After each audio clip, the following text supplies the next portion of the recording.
Elections are probably President Donald Trump's biggest litmus test ever in his two-year presidency. That's what we'll be focusing on this hour. And at 10 o'clock, we'll certainly be chatting to international relations expert Dr. John Streamlow about the U.S. midterm elections on the globe right here on SABC News, coming to you live from Johannesburg. It's just gone after 9:30 p.m. Central African time. I'm Simpio Ngwana. Thank you for watching. Now, this story leads.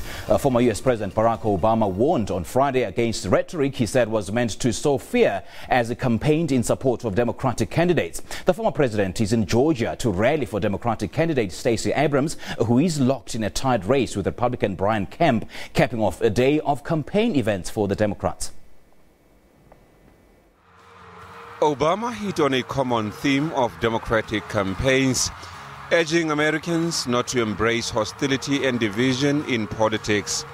He also took aim at the current political rhetoric.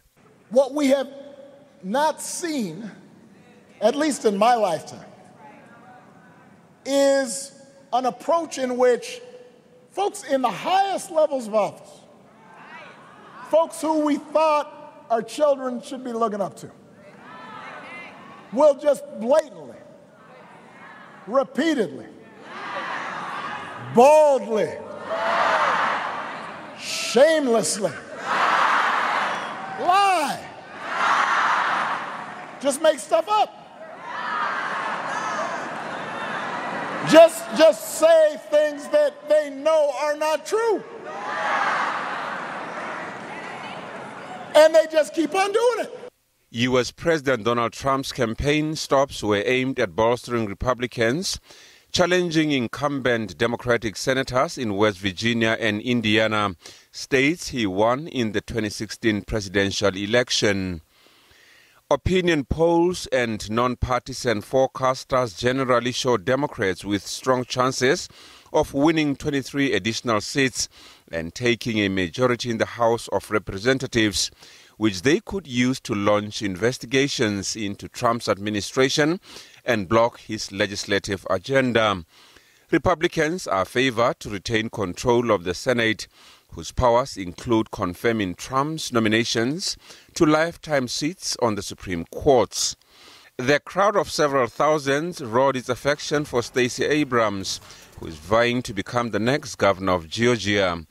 44-year-old Abrams, who, if elected, would be the nation's first black female governor, is tied in the polls with Republican Brian Kemp in one of the most watched contests of the midterm elections. I know that we can't wait for change. As someone said, we must be the change we want to see.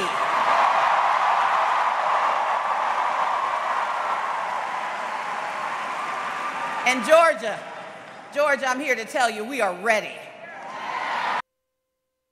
And as leading figure of the African American Research Collaborative says, African American voters are largely united around their dislike for President Donald Trump. Henry Fernandez leads the body, which is a political consulting firm that has conducted extensive polling of African Americans ahead of the U.S. midterm elections, which many experts consider a referendum on Trump's presidency. Number one issue certainly is Donald Trump. African-American voters in our polling, but also in polling by other companies, really don't like Donald Trump. The emotion that Donald Trump generates, the two big emotions, are anger on the one hand and disrespect on the other. Dan Reed is a Democratic voter in Maryland.